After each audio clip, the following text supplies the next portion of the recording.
دهم ایون президенти узбекистон Шавкат Мирзиёев با سفری رسمی به تاجیکستان آمد. او را در فرودگاه دوشنبه شخصا امомалӣ Раҳмон пешвоз گرفت. بعد مذاکرات در سطح عالی، زیاده از 30 سند قرارداد میان تاجیکستان و ازبکستان به امضا رسید. رشد ҳамкориҳо در ساحه کشاورزی، مسافرت متقابله شهروندان و ساختن یک نیروگاه برقی آبی مشترک در حوزه دریای زرافشان از مهمترین قراردادهای به امضا رسیده می باشند. سفر رسمی شوکت میرزیوف در تاجیکستان دوام دارد. شام امروز در کاخی بورباد برنامه فرهنگی شام دوستی با اشتراک پرزیدنت ها دایر شد. در صحنه بیش از 200 سرایندگان و رقاصان و موسیقیچیان هنرنمایی کردند. قرار است فردا اماملی رحمان و شوکت میرزیوف به ولایت سوخت سفر نمایند.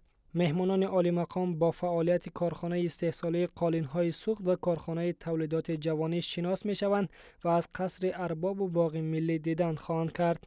امامعلی سعیدزاد، علیشیر داداخانov، ازیا پلوس.